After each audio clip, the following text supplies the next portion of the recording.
കല്യാണം തീരുമാനിച്ചിട്ടും കല്യാണം കഴിഞ്ഞിട്ടും അഭിനയിച്ച ഒരേ ഒരു സിനിമയുള്ളൂ, രണ്ട് പത്രം എന്നുള്ള സിനിമ മാത്രമേ ഉള്ളൂ അല്ലേ. അപ്പം നമ്മൾ കാണുന്നത് എന്താ, ഞാൻ ആദ്യമായി ഇവരെ കാണുന്നത് ആദ്യത്തെ സിനിമയുടെ ലൊക്കേഷനിൽ വെച്ചാണ്. അന്നൊരു വലിയ പരിചയമൊന്നുമില്ല.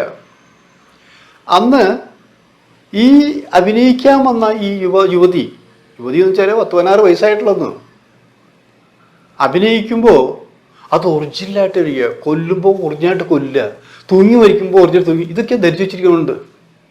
അവിടെ ട്രെയിനിൻ്റെ അല്ലെങ്കിൽ ചാടാൻ പോകുന്ന ഒരു സീനുണ്ട് മനോജ് കെയിനായിട്ട്. ഷൊർണൂരാണ് ഷൂട്ടിങ്. ആ സ്ഥലത്തിൻ്റെ പ്രത്യേകത വെച്ചാൽ ഷൊർണൂർ പോയവർക്ക് അറിയാം, ഒരു കർവുണ്ട്, ട്രെയിൻ ഇങ്ങനെ വളഞ്ഞു പോകുന്നത്, അവിടെ വെച്ചിട്ടാണ് സാധനം എടുക്കുന്നത്. ട്രെയിൻ ഒരിക്കൽ പോയി കഴിഞ്ഞാൽ ഷോട്ട് കിട്ടിയിട്ട് പിന്നെ വരും കാത്തിരിക്കണം.